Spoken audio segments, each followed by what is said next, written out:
इधर गाजियाबाद में gaming app से धर्मांतरण केस का आरोपी शाहनवाज उर्फ बद्दो नए सिम कार्ड इस्तेमाल करने की वजह से पुलिस के हत्थे चढ़ गया। महाराष्ट्र के रायगढ़ जिले के अलीबाग से पुलिस ने उसे धर दबोचा।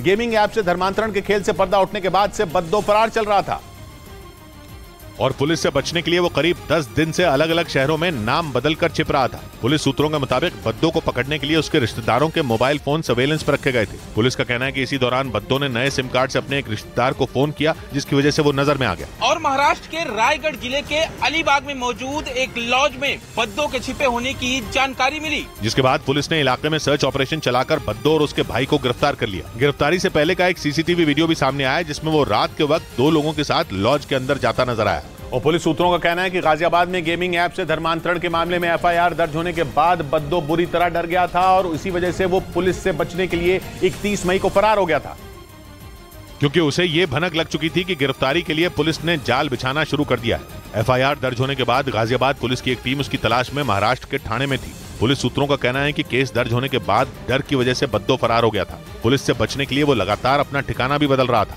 इसीलिए उसे पकड़ने के लिए पुलिस उसके दोस्तों और रिश्तेदारों पर लगातार नजर रख रही थी। और पुलिस सूत्रों के मुताबिक कुछ दिनों के लिए बद्दो मुंबई के वर्ली इलाके में छिपा रहा। बाद में वो नाम बदलकर महाराष्ट्र के रायगढ़ जिले के अलीबाग की एक लॉज में छुप गया। सूत्र बताते हैं कि पुलिस को चकमा देने के लिए बद्दो ने लॉज में अपना नाम शाहबाज लिखवाया था, लेकिन इसके बाद भी वो पुलिस के हत्थे चढ़ गया।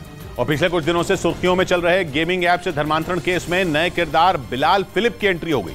आरोप है कि उसके वीडियो का इस्तेमाल हिंदू नाबालिग लड़कों का ब्रेन वॉश करने के लिए किया जाता था। खुद को इस्लाम धर्म का प्रचारक कहने वाला बिलाल फिलिप भगोड़े जाकिर नाइक का दोस्त बताया जाता है। और गाजियाबाद में गेमिंग ऐप से धर्मांतरण के इस खेल में लड़कों को बरगलाने के लिए इसके वीडियो का इस्तेमाल किया जा रहा था। पुलिस सूत्रों के मुताबिक पिछले 1 साल से गाजियाबाद धर्मांतरण गैंग के लोग बिलाल फिलिप के भाषण सुन रहे थे। आरोप है कि गिरोह के लोग लड़कों को गुमराह करने के लिए इसके वीडियो सोशल मीडिया पर वायरल करते थे। और पुलिस के मुताबिक बिलाल फिलिप का नाम 2021 में भी यूपी में धर्मांतरण से जुड़े एक मामले में सामने आया था। जांच एजेंसियों का कहना है कि बिलाल पिछले 4 साल में भारत के 12 से ज्यादा लोगों को बरगलाकर आतंकी बना चुका है। इसलिए जांच एजेंसियां उसके वीडियो खंगालने के साथ उसके मददगारों की तलाश में हैं, ताकि भारत में जहर फैलाने वालों पर लगाम लगाई जा सके। और पुलिस सूत्रों के मुताबिक गेमिंग ऐप से धर्म बदलवाने के आरोपी शाहनवाज उर्फ बद्दो को पुलिस सड़क के रास्ते महाराष्ट्र के ठाणे से यूपी के गाजियाबाद ला रही है। बद्दो को गिरफ्तार करने के बाद गाजियाबाद पुलिस ने उसे ठाणे की कोर्ट में पेश किया, जिसके बाद कोर्ट ने उसे 3 दिन यानी 15 जून तक के लिए ट्रांजिट रिमांड पर गाजियाबाद पुलिस को सौंप दिया। पुलिस सूत्रों का दावा है कि कोर्ट में पुलिस ने यह बताया कि गेमिंग ऐप से धर्मांतरण कराने के आरोपी बद्दो को सड़क के रास्ते करीब 1500 किलोमीटर का सफर तय करके यूपी के गाजियाबाद लाया जाएगा। इस पर कोर्ट ने गाजियाबाद पुलिस को रास्ते में बद्दो के खाने पीने और उसकी सुरक्षा के इंतजाम करने के निर्देश दिए। 23 साल का शाहनवाज उर्फ बद्दो महाराष्ट्र के ठाणे जिले के मुमरा इलाके का रहने वाला है, जिसे पुलिस ने 1 दिन पहले रायगढ़ जिले के अलीबाग इलाके की एक लॉज से गिरफ्तार किया। इधर पुलिस सूत्रों ने दावा किया कि गेमिंग ऐप से धर्मांतरण के मास्टरमाइंड बद्दो ने पूछताछ में भगोड़े जाकिर नाइक से प्रभावित होने की बात कबूल कर ली। बद्दो पर गेमिंग ऐप से दिल्ली के नजदीक यूपी के गाजियाबाद और उसके आसपास रहने वाले 4 हिंदू नाबालिग लड़कों का धर्म बदलवाने का आरोप है। और सूत्रों के मुताबिक ऐसा उसने जाकिर नाइक के प्रभाव में आकर किया। पुलिस सूत्रों का कहना है कि बद्दो की नजर कई हिंदू लड़कों पर थी, जिन्हें वो बरगलाने में जुटा था। लेकिन 30 मई को गाजियाबाद पुलिस ने धर्मांतरण के इस खेल से पर्दा उठा दिया। जांच के बाद 4 जून को पुलिस ने धर्मांतरण कराने के आरोप में अब्दुल रहमान को गिरफ्तार किया। फिर 11 जून को इस खेल के मास्टरमाइंड बद्दो को महाराष्ट्र के रायगढ़ से गिरफ्तार कर लिया गया। पुलिस सूत्रों का दावा है कि पूछताछ में बद्दो ने यह कबूल किया कि उसने भगोड़े जाकिर नाइक के भाषणों से प्रभावित होकर गेमिंग ऐप से धर्मांतरण की साजिश रची थी। पुलिस को शक है कि कई प्रतिबंधित लोगों के साथ भी बद्दो के तार जुड़े हो सकते हैं। इस बीच गाजियाबाद पुलिस के सूत्रों के मुताबिक शाहनवाज उर्फ बद्दो खुद को गैर मुस्लिम बताकर गेमिंग ऐप के जरिए हिंदू नाबालिग लड़कों का धर्म बदलवाता था। इसका पता तब चला जब पुलिस ने मुस्लिम धर्म अपना चुके नाबालिग लड़कों से बातचीत की, जिसके जरिए बद्दो की इस साजिश से पर्दा उठ गया। पुलिस सूत्रों का कहना है कि गेमिंग ऐप पर बद्दो ने फर्जी नाम से आईडी बना रखी थी, जिसमें उसने खुद को गैर मुस्लिम बताया था, ताकि हिंदू नाबालिग लड़के उसकी बातों पर भरोसा कर सकें। सूत्र बताते हैं कि चैटिंग ऐप डिस्कॉर्ड पर उसने लड़कों को यह बताया था कि वो पहले ईसाई धर्म को मानता था, लेकिन बाद में उसने इस्लाम धर्म अपना लिया। पुलिस सूत्रों के हवाले से खबर है कि बद्दो ऑनलाइन गेमिंग ऐप के जरिए उन लड़कों को टारगेट करता था जिन्हें गेम खेलने की लत थी। सूत्रों का कहना है कि बद्दो उन लड़कों को यह बताता था कि वो गेम खेलने से पहले कुरान की आयतें पढ़ता है और उसकी मदद से वो उस गेम का हर लेवल आसानी से पार कर जाता है। उधर रूस के एक अखबार ने एक रिपोर्ट छापी कि अपने राजनयिक रिश्ते बहाल करने वाले ईरान और सऊदी अरब यही नहीं रुकेंगे बल्कि दोनों आगे सैन्य सहयोग भी बढ़ाएंगे। अखबार ने दावा किया कि दोनों देश समुद्र की सुरक्षा के लिए एक ज्वाइंट ग्रुप बनाने के लिए राजी हो गए हैं। जबकि पश्चिम एशिया में अमेरिका पहले से ही समुद्री सुरक्षा के गठबंधन की अगुवाई करता है। यानी पश्चिम एशिया में अमेरिका के रुतबे को तगड़ा झटका लगने वाला है।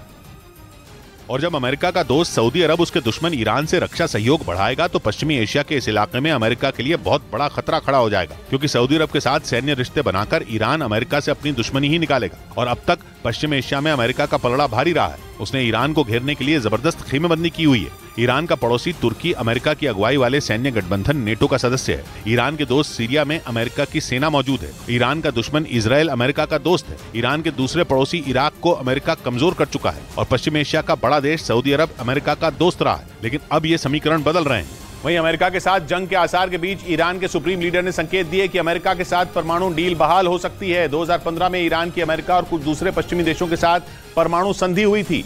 उसके तहत पश्चिमी देशों ने ईरान से अपने प्रतिबंध हटा लिए थे और बदले में ईरान ने अपने परमाणु प्रोग्राम पर नकेल कसी थी। लेकिन 3 साल बाद ही अमेरिका ने वो डील तोड़ दी। जवाब में ईरान ने भी डील की शर्तों को ठेंगा दिखाना शुरू कर दिया।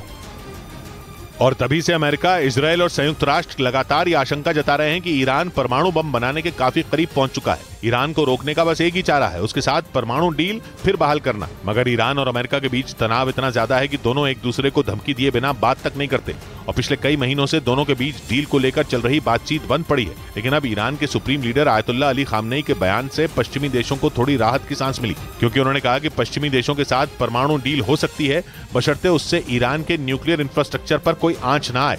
उधर इजराइल और अमेरिका से बढ़ते झगड़े के बीच ईरान ने एक नए और खतरनाक ड्रोन का सफल परीक्षण किया।